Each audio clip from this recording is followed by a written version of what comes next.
Hey guys, this is Malinki. Welcome back to my channel Voice of Malinki. Today we will talk about molecular induction in brain development. This is very important topic in developmental biology. So let's start today. And if you are new in my channel, please subscribe my channel. And if you like my video, please do like, comment and share my video.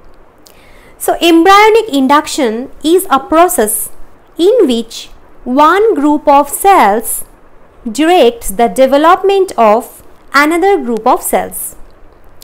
So the group of cells which are directing the development are called inducing tissue, and the group of cells which are getting the signals from the inducing tissue are responding tissue.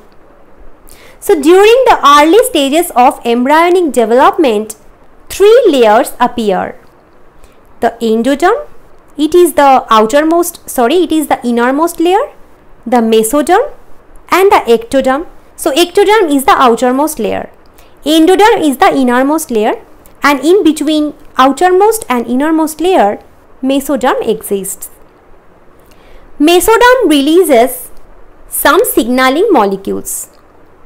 These molecules turn on certain genes and turn off some other genes. In this way, these molecules trigger some ectodermal cells to become nerve tissue. This process is called neural induction. The remaining cells of the ectoderm which have not received the signaling molecules become skin.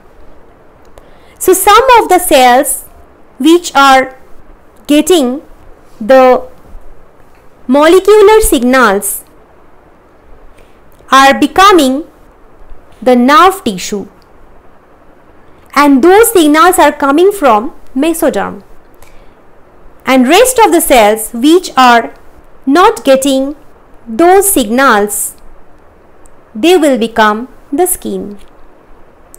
The proximity of cells to the signaling molecules basically determine their fate. Because the concentration of these molecules is highest around the cells wherefrom these molecules are secreted, and the concentration of these molecules weakens as they move further from the source. Suppose this is the cell wherefrom these molecules are getting released. Now in this part, their concentration is highest, and then they travel, and when they travel, the concentration is going to be decreased, and this is forming the concentration gradient. So the cells which are found near these cells, they will get the highest concentration of these molecules, and those cells which are here, that is away from these cells, they will get very low concentration of signaling molecules, and based on that, these cells will function. So I am giving here an example. Retinoic acid. It activates some transcription factors and modulate the expression of a number of target genes. So first example is a retinoic acid, and it will activate some transcription factor and it will modulate the expression of number of target genes. Next is sonic hedgehog, SHH. These molecules are produced by a variety of embryonic tissues including the notochord, the floor plate and the ectoderm. So in this picture you can see this is the notochord, here it is the floor plate, and this is the ectoderm.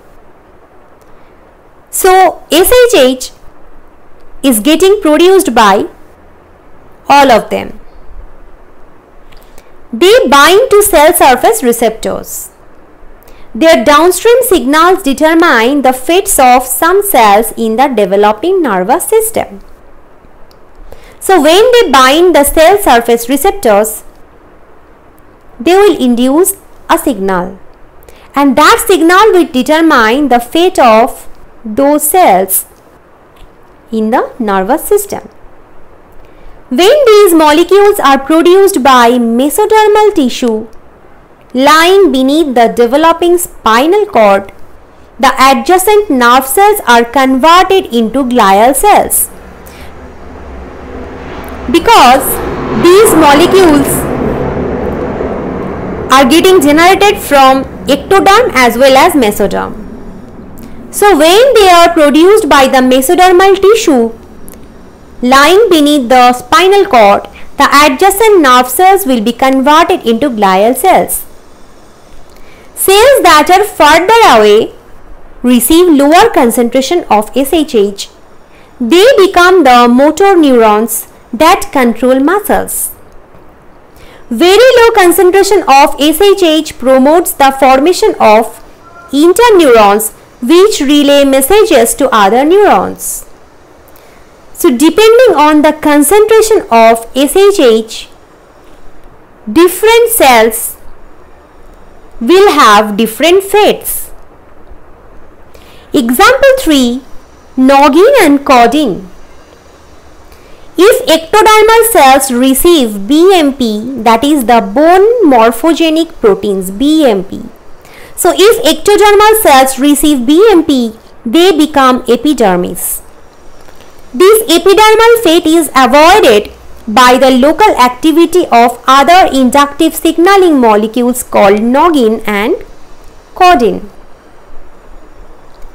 Both of these molecules bind directly to the BMPs and thus prevent their binding to BMP receptors in ectodermal cells. In this way, the neuroectoderm is rescued from becoming epidermis. That means the neuroectodermal cells, if they receive BMP, they will become epidermis. But some molecules like noggin and caudin, these are some signaling molecules which will directly bind to BMP and will prevent their binding to their receptors in those ectodermal cells. And if BMPs are not able to bind the ectodermal cells, the ectoderm is rescued from becoming epidermis. If the signaling mediated by any of these molecules is disrupted, the early development of the nervous system and the brain is compromised. So these signaling molecules are very important. They induce the development of nervous system, and if any of these molecules is missing, the development of nervous system and brain is getting hampered. So this is all about today's lecture.